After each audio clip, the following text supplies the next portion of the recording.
When I first heard about Juicy Gems, a fats-only cabaret, I was intrigued and also slightly guarded.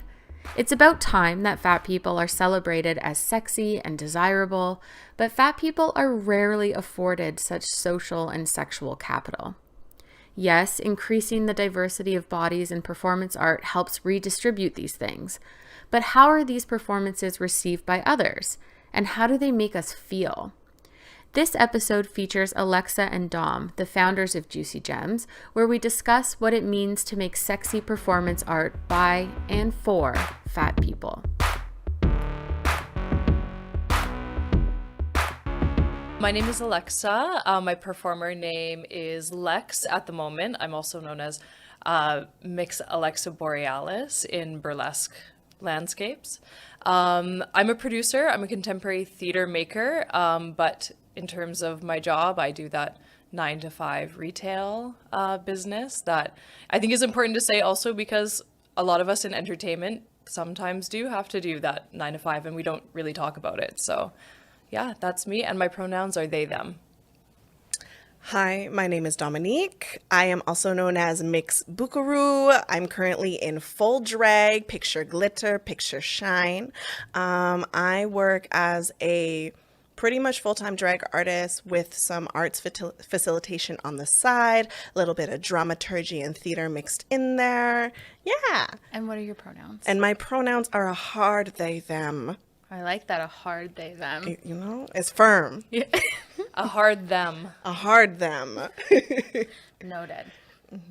So to start off, can you please tell me what is Juicy Gems and how did it come about? So Juicy Gems is a all fat, all plus size, all thick cabaret celebrating burlesque, celebrating drag, created, produced by fats for fats. Mm-hmm. Yeah, it came from basically us examining like our interest in performing and realizing that there was such a lack of space for fat and plus size performers to perform, period, and to feel comfortable performing for who they're performing with on stage, but then also like who they're performing for as well. So it came very much from that desire of ours to be in a room where we're inherently understood within our plus sizeness, within our fatness. I wanted a fun back room. I wanted a back room where no one was skinny, and we got that. Yeah, we did. I made a rule for myself a couple years ago, no more thin friends, and it paid off. I think it went well for me, so I totally, respect and understand that desire. Can you unpack or explain a little bit? I mean, saying by fats, for fats, the by fats, pretty straightforward. It makes sense. What do you mean when it's for fat people? Yeah, I can't, like, in my perfect, like, audience imagery, like, I think of the pool party in Shrill, just like an experience where people can come and who may not have had the opportunity to be surrounded by other people who look like them, or people who that implicit, we don't have to talk about it, we can just enjoy being in a space with our bodies. And yeah. I think one of the other tenets of Juicy Gem has been an emphasis on physical accessibility in venue that you don't necessarily see at every show, because the thing is, like, I am a small fat. I know that there are privileges that I like carry with the fact that I can like pick up a size 16, 18 at a store. I can do that. But for like, we want our audience to be bigger because there are bigger bodies. There are bigger people who should be able to sit, who should be able to have a good washroom experience, who, if they're using like a mobility aid, should not be restricted from watching due to size. Because that's the other thing. That's the other thing. For sure. So what venues do you tend to use?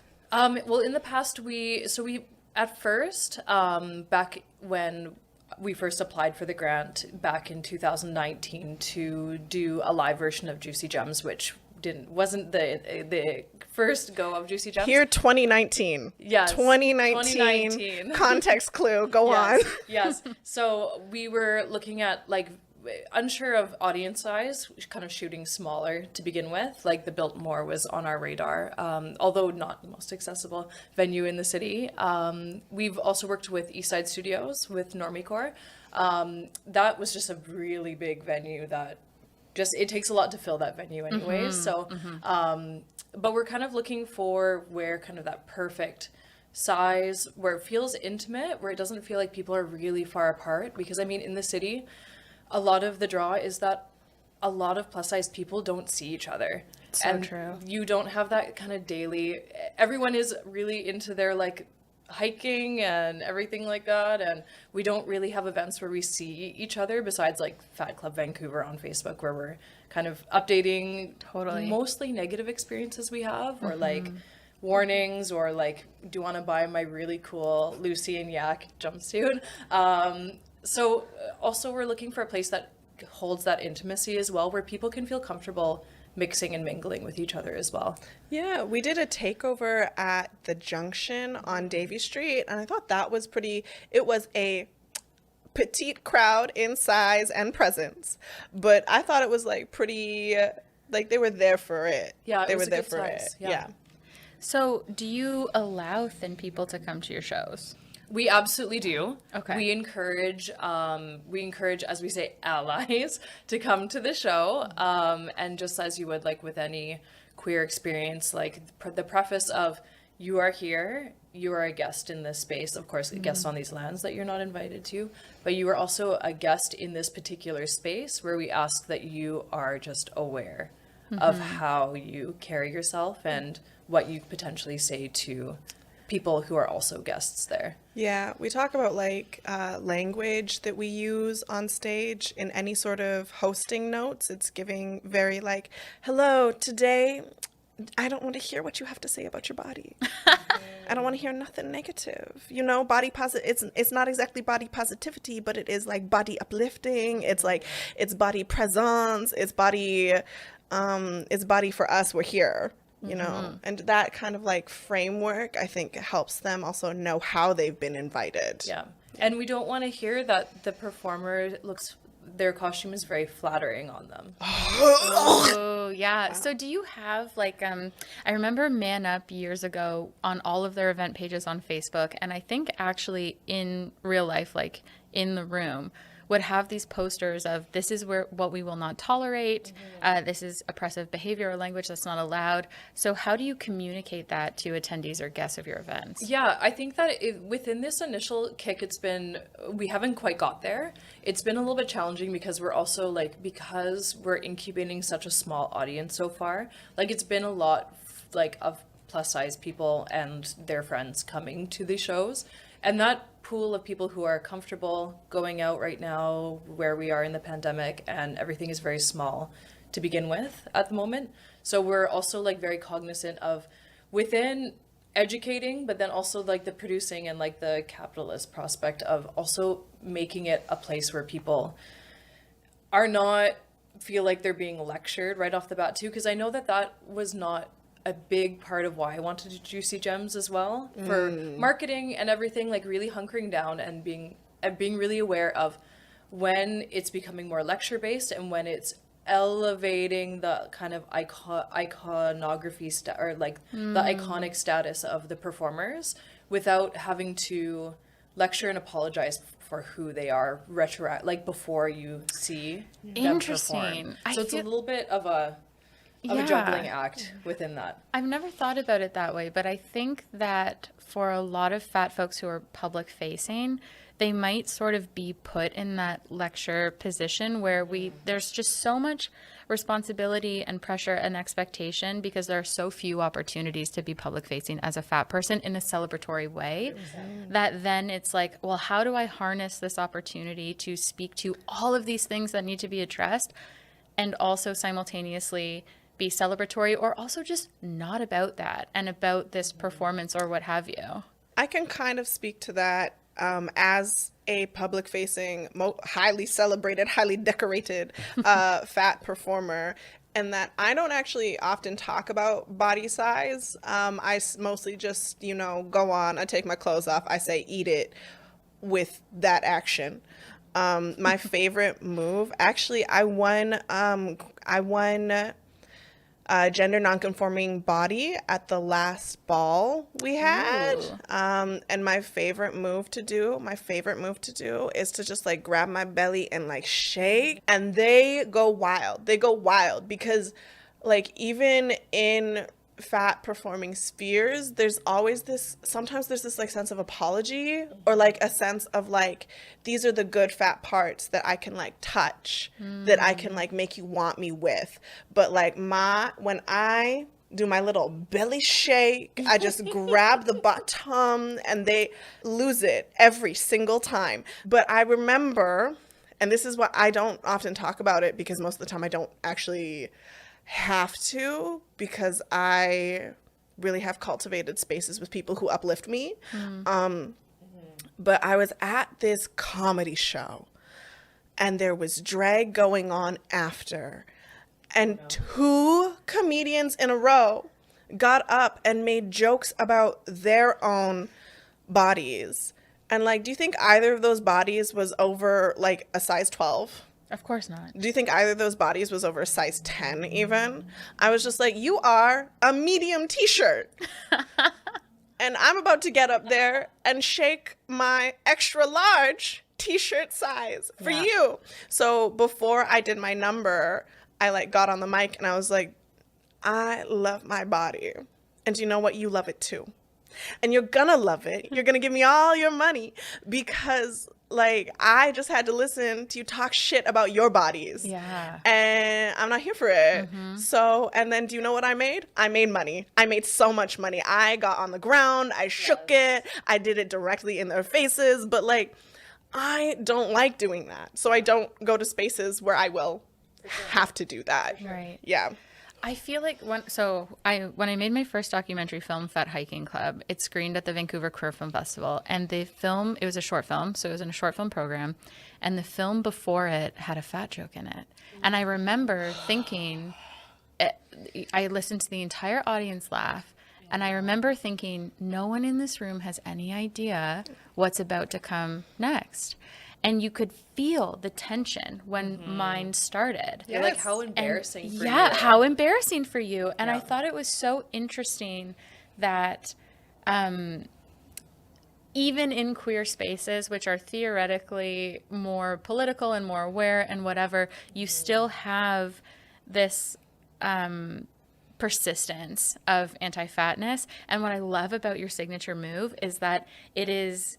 You know, there's definitely some ways that body positivity has watered down, but still popularized. Like, speak on it. Love for bigger bodies. Speak on it. Yeah. But so, you know, if you're grabbing your chest or your butt or whatever, then it's okay. But I love that you're grabbing this still heavily stigmatized part of the body that's so abject and being like, you love this. Do you know what else I grab? Sometimes I grab my arms. I grab my underarm and I just shake it. And I'm like, you know, I do mostly try and practice body neutrality. I am just my profession. I'm around skinny people a lot. And I'm not just skinny people. I am around like model gorgeous, Precious Lee is a model. I'm around thin model gorgeous people all the time. So body neutrality is my best friend. But like when I grab the chicken arm, the like bingo wing, if you will. Yes, oh my God, the bingo Make it wing. sexy. Yes, they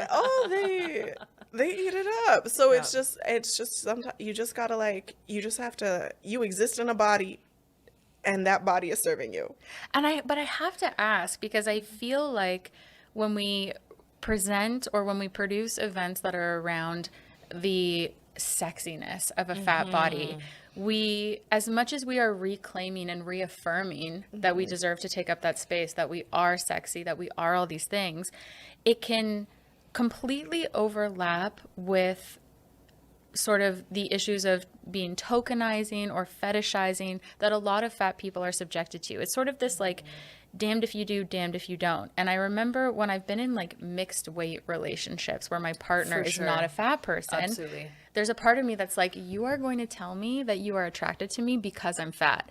And then there's a part of me that's like, how dare you put, fetishize me in that way. Totally. So how do you navigate that as cabaret, burlesque, drag performers where you are explicitly capitalizing on your fatness? Yeah, for sure, for sure. I mean, I absolutely, like, within our program of when we were in theater school together, we were kind of around that all the time. We were like the kind of the two in our cohort, the two thickies of the group. And but I know that for myself too, when I found like, because there's also conversation to be had about like marketability within cabaret performance, and then when you get to do your own like juicy fun stuff, right? I always find that it's the most helpful and grounding when I'm bringing it back to what excites me. And as long as I'm not like feeling gross about extending and like over sharing and serving like what whoever's there within that performance. I've definitely had performances where I've felt really gross about, especially at the beginning of my burlesque career. But then also like contrapuncting that with like, what is that joy for me? What is that like sick, twisted excitement about what that dynamic is? I don't think I've mentioned it yet, but I will like explicitly say I'm Black and fat. And there is like, I think a lot about how Blackness gets to exist on stage, and especially in Vancouver. And then I think about what sorts of Blackness are celebrated in the queer community. And the other thing I think about is my rent. Fair. And there are a couple types of performance that I've gotten really good at that pay my rent. And then when I've paid my rent with those couple types of performance, I try something else. And that is just like the truth that I have given to myself. And if I have not made my rent, you don't get to see the things that aren't going to make me money. That's just how it be. That's just how it be. I feel like there's something so powerful about capitalizing in whatever way, shape, or form, whether that's financially, emotionally, whatever, on one's objection, fetishization, etc., to, whatever, build yourself up. And I'm curious to Alexa about this feeling of grossness. Can you just explain where that came from? Absolutely. So like I know and it wasn't something that I could really name until watching a John Waters movie. Okay. And which I know sounds probably really out of left field for everyone listening, but my mind is a little bit of like a mind map. But it very much of seeing somebody raise these plus size performers to such like an icon status in these gorgeously, I will say, in these worlds that like everything around them is so just like saturated and so like disjointed and so like, but also a mirror as to what's kind of going on anyways. And it really helped me connect with like, and before coming out as non-binary, I always identified and was excited in film and media of women behaving badly with like the Russ Meyer B-movie films and like all of those kind of like more taboo media outlets, and like even down to like The Simple Life. Oh, where absolutely. Paris Hilton, Nicole Icons. Richie behaving badly, Jennifer Coolidge behaving bad, like all of these like women behaving badly. But I'd never seen that reflected in a way that made sense to me until seeing people in drag and non-binary people in drag in that media in particular, and being able to be this beautiful performer in this big body and then being like the main character, and like the perceived grossness from a thin body perhaps watching that movie of how they consume that big body is so just delicious to me, that what that whole kind of triangular conversation can be. And I've been really interested in that within my own practice, I know for sure. I think, okay, I have a better answer. Okay, something that I've been doing a lot recently is performing like slow R&B, like very like soft, like like a sensual. like so sensual and slow. And I think sometimes I just watched 178 burlesque submissions for the Vancouver International Burlesque Festival. Love this, that it's a thing. You know, and something that I noticed on like for the plus size performers is that softness is not as available. Ooh, okay. So I want to run with that because Right? I feel like in conversations that I've had about sexuality and fatness is that so often outside of sexuality, we are taught to punish our bodies, discipline our bodies. We're not supposed to be comfortable. And so for many fat folks, knowing what brings you pleasure or even being able to be, because that kind of sensuality and the slowness requires a presence. For sure. Ooh. And vulnerability. Yes. And vulnerability. You know? For sure. It's the I love just like sliding a shoulder open and like looking into the audience and just like, you're going to love me. Because the thing is, okay, so like culturally, when you like look also in terms of like what is available to Black performers, softness isn't like like Nate, I mean like Solange, but mainstream Black performers that solely give softness and like the celebration of that. So I've really enjoyed being like soft on stage because it is an interruption. I mean, I love You're Gonna Love Me, Dream Girls, and I do it, but We can't justify violence towards bodies that we think are soft or deserve softness. We just can't. It makes perfect sense what the like comparison that you're drawing. Yes, and it's just so fun to be like soft and protected. But that is so brave. Like I can't, I feel like that, I mean, especially for fat folks, and I'm going to assume for other positionalities as well, our magic power is often that we can disassociate. And your art form and your performances, the way you're describing it, do not allow for that. You cannot tap into that type of performance if you're disassociated from your body. And that is a really profound and uncomfortable and brave and whatever layered space to occupy and take up. And also then demand that people watch you do it. For sure. Yes, I think something that I've like, I don't even know if like you flagged this about your performance, Lex, but you keep performing skinny white women. And True. I do. What does that mean? Oh, you have a Paris Hilton number. You got your Britney number. I do. And like you always like you come out and you're having like you're having I give them fun. dead face where they literally, I'm like having a great time, and then somebody gives me a sour in the front row, and I give it right back to them. You know, and it's just like It's the clown conversation. like take that iconography of who.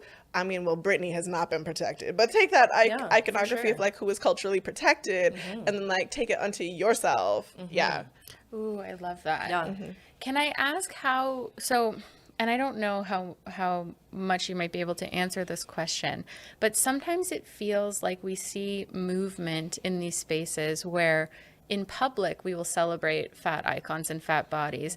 Do you feel because, you know, this cabaret and burlesque and drag seems to be rubbing up against her in the realm of sexuality and romance and whatever, do you feel that you are also seeing that shift in private, or does it still feel like people are there, they want to wave the $5 in your face because it's in public and they can be celebrated as an ally?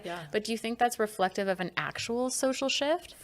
Like, I mean, that there's also something within, I know within burlesque, and I'm witnessing, I mean, the thing about also entering like drag spaces as a non-binary but assigned female at birth body, and also like what that is within that culture as well is very interesting with like desirability politics as well. But I know within burlesque land, I always say burlesque land, nobody wants to actually date a burlesque performer. Why is that? Because I feel like there's, and just with past relationships I've had within that, there's always an inherent aspect of jealousy when it comes to monogamous relationships. And I'm sure sometimes in non-monogamous relationships as well. And it's this, when they realize that you're not the person who they watch on stage, is a huge aspect of it. And that also, when you're encountering that in a public or a private setting, it can just be like this awful conversation and like encounter that you're having, because all of a sudden you're realizing that the person actually isn't seeing the person who's in front of them.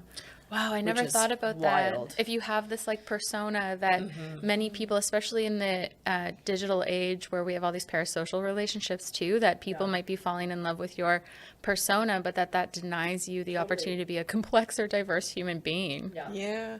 I have like this, there was this one like person who came to a lot of my shows, and like we would always like chat and we'd always like flirt after. And the thing is, I will never go home with someone after a gig. Do you know how much makeup is on my face? Do you want body glitter on your sheets? Yeah. The answer is no. And I know that, okay? Like, I know that. It's like a sign of respect that you're politely declining. Yes. And they were like upset with me they were like upset with me, and I was just like, okay, but like, you've never approached me for like time outside of the show. I also don't think people get to be upset when someone says no. You know, that's also there. That's also there. That's Yeah. also there. But I was just like so disappointed because we had this like great chemistry all the time, always flirting, always like I would buy them drinks, they would buy me drinks. Like it was just like cute. And then the instant I was like, okay, no, I'm actually just gonna go to this restaurant with my friends after the show. Like do you understand how sweaty I am? And going back to your roles as public facing event producers and performers, sometimes I find that when you are working very hard to reclaim a space and make it fat positive and promote fat positivity in community, quite often there's this pressure to deny your humanity and reality of living in a world that is oppressive towards fat folks. And so it almost feels like we can't ever be sad. We can't ever feel bad about our bodies. We can't ever have like a bad day, because then we're almost violating or contradicting this thing that we are so outwardly promoting. How do you navigate that? Yeah, it's Or do you navigate it? Yeah, it's a hard one. Like I know with one of my previous partners, we definitely had a big conversation that really tempered a lot of my expectations around the relationship. We were just kind of starting Juicy Gems, and really in a place where I was feeling not so great about my body, which everyone has that time, whether it's short, long, whatever. And being met with, well, how can you be that way? You're a public facing person. Oh, actually? Who needs to be like this all the time. Oh, actually? Oh, but you see, this is the thing. This is how you know we're real friends, because you didn't tell me about that. Otherwise, I would have said dump. But sorry to interrupt. You were speaking. Yeah, no problem. That was a worthy interruption. But that was like so difficult to reconcile, like, and stuck with me for a long time afterward. That one was, and then so that kind of opened the door of, well, of course, like as a public facing person, you have to, make decisions about, like, I know I'm sure Lizzo has been said a million times on your conversations and in this podcast, but Lizzo, I have to say, is also really real about the days where she's not feeling like conveying the message that she's and the outcry well that known for. inspires, right? For like sure. where people feel On so both sides of it, disappointed, for and sure. or I remember, I want to say it was probably a year ago now, when she started to promote, or she had an ad campaign for some smoothie company or something like that. Yes. People were really Pissed. upset. Yeah. And I remember thinking about, Roxane Gay wrote about, I think in Bad Feminist, how there's this immense pressure on the few things that a community has. And unfortunately for Lizzo, she is one of the few things fat community has. And so if she makes a decision that might make some people or the majority of people not feel good about, there's just this like reckoning that happens that does not happen to other celebrities who aren't under the same pressures.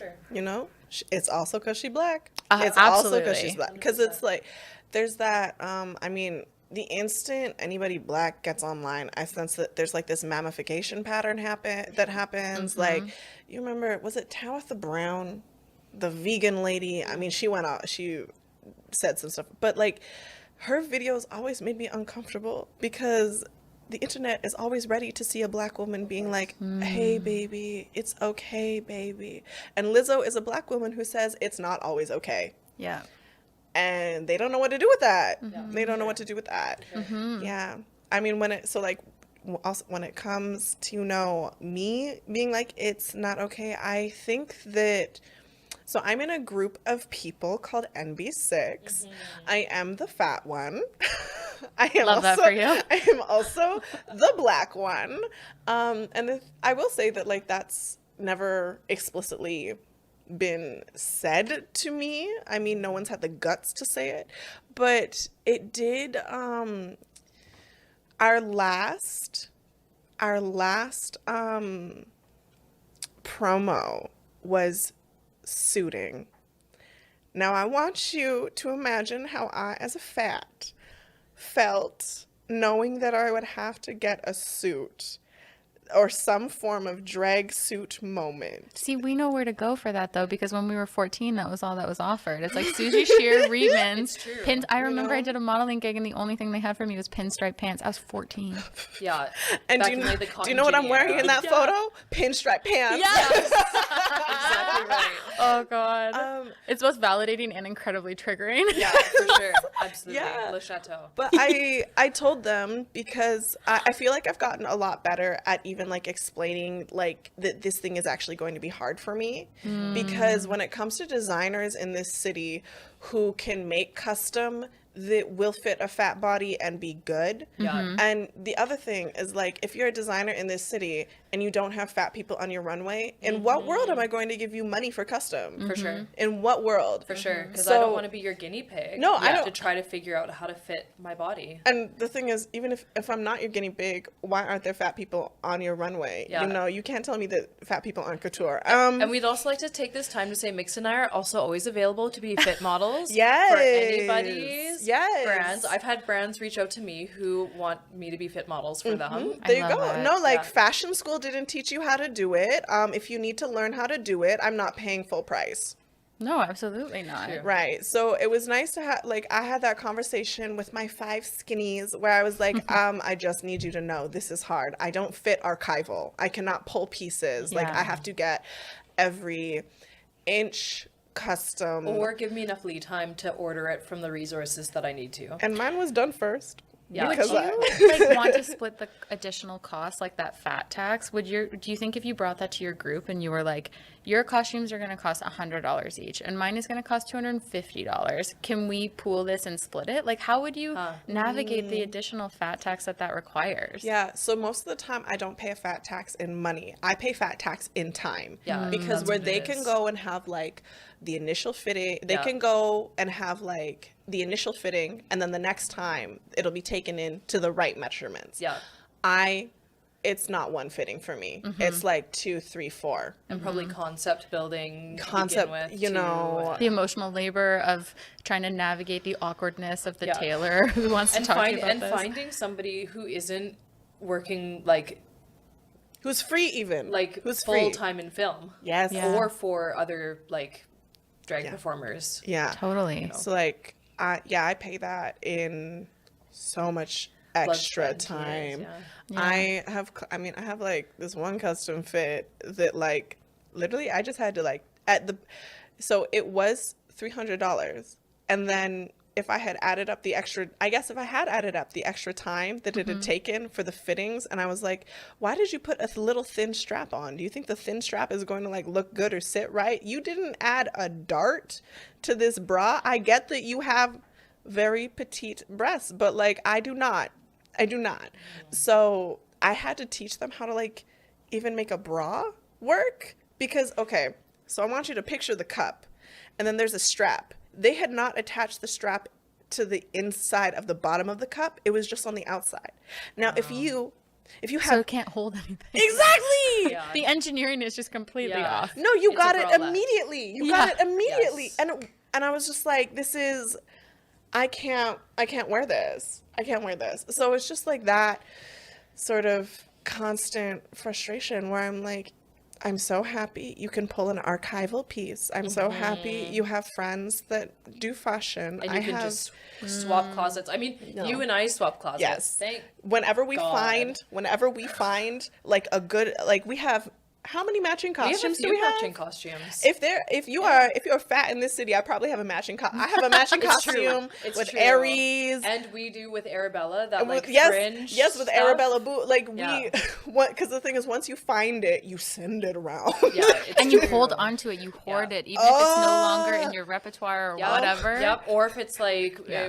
for whatever reason doesn't work for you anymore, Yes. it's because you will find another fat Yes. who needs it. Yes, I had Or an there's assistant. breaks. Yeah. I had an assistant, and I was always like, never put my clothing in the washing machine. It's like wash all my only. costumes are hand wash only, and they're like, oh, I could put it in the washing machine. This says it's dryer friendly, and I'm like, you don't understand. If this shrinks, I'm done like for. it's like the stress of possible shrinkage. Yeah. The stress of possible shrinkage is just not worth it. I line dry all of my clothes, and Yes. I remember it's so frustrating. And I've had partners or whoever be like, "This is annoying. Why don't you just throw it in the dryer?" And I'm like, the horror No. of like, what? I can't get sentence. this back. no, you can't. And it's expensive. It's not. I can't just go to like Old Navy or H&M and No. buy another suit jacket or pair of pants. You don't understand that I had to pay duties or I had to Hands drive to down. Bellingham to Yes, find this. Exactly. Get it sent to your P.O. box in Yep. Bellingham. Oh yeah, right? bless the PO boxes though. Honestly, that has saved me multiple times. I bet. I want to bring it back to our conversation about fatness and sexuality because I want to know a little bit more about this interaction with the audience as the voyeur and then you as the performer. How does sexuality play out at your events? Well, we had a really good conversation with Weird Alice. yes. Was it yesterday? It was literally yesterday. Oh, see, it feels like last week. With Weird Alice, who is a fat Toronto performer. Performer, And producer, superstar. subtitler, Yeah, film aficionado and a member maker. of queer-based media, the Yeah. Toronto branch. Yeah. And we had a really good conversation about like what the future of Juicy Gems is in terms of like what kind of spectacle we desire it to be. And I mean, we've also had conversations too about like newbies being able to like get there. So I feel like there's still so much fodder for what Juicy Gems could be, with also the remembrance that we've only done a live show Right. twice, Two and they've all times. been co-pros. They haven't been Okay. individual productions beyond the film. My standard for success is I want to see fat mediocrity on Vancouver stages. Yeah. Because do you know how much skinty mediocrity I get to see out in this club? true. So, I want to Yeah. and maybe it's me, but I want there to be like fatness on stage that is mediocre and celebrated at the same time, same velocity. And then also the ability for it to be really, really freaking disgusting. Yes. And really embodied and really gross. Yes. But do you know? think Vancouver's ready for that? God, no. But you're going to do it anyway.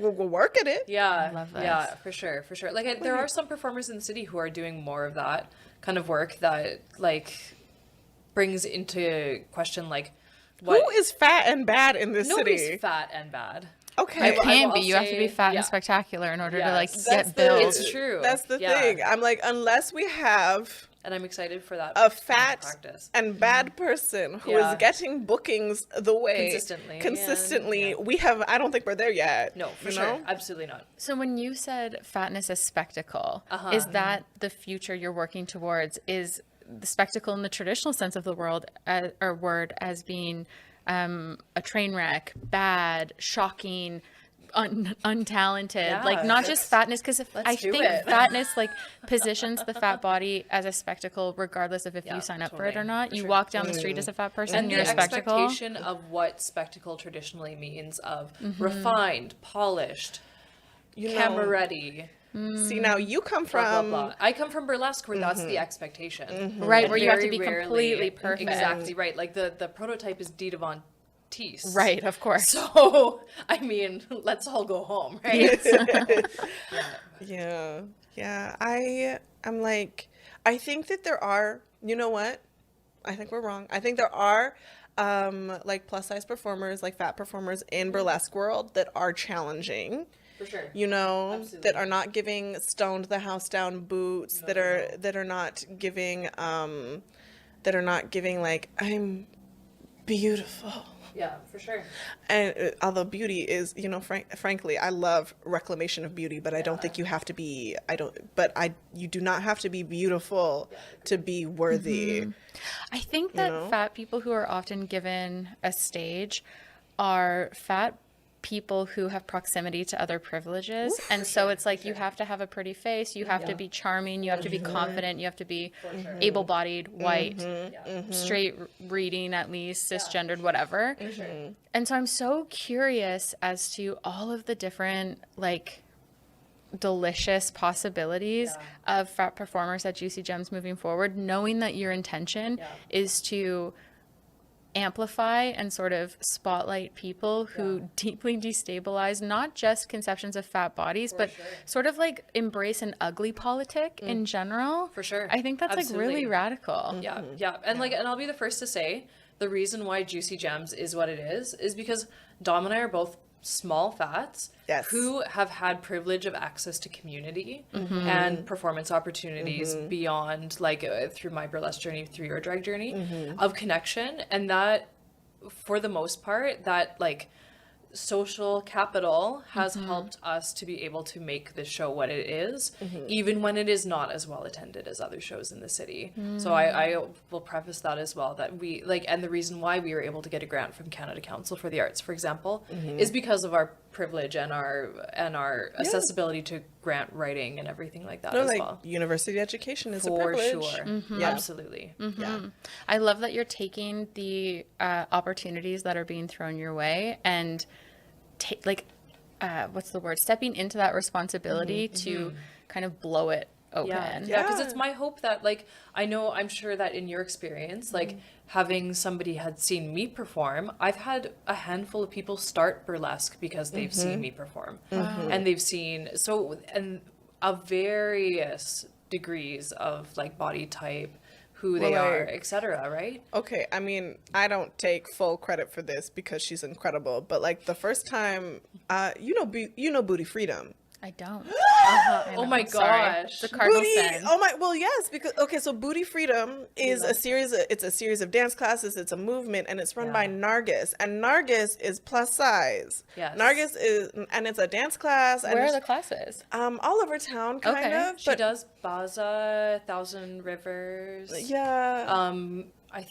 Yeah.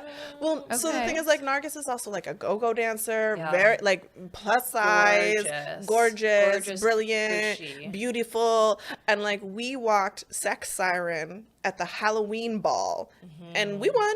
I love that. You know, and like and then after that, you know, we both walk body in different categories because Nargis is a cis woman and I am transgender. But like, it's that we really push each other. To absolutely continue like doing the stuff in ballroom and in Vogue and like that has just been really, really fun because it is an interruption. Absolutely. Especially, for sure in that scene too, I'm sure in this city. And it doesn't sound soft. It sounds like it's really taking up space in this aggressive, refreshing way. You know, my favorite move that we did at the Halloween ball.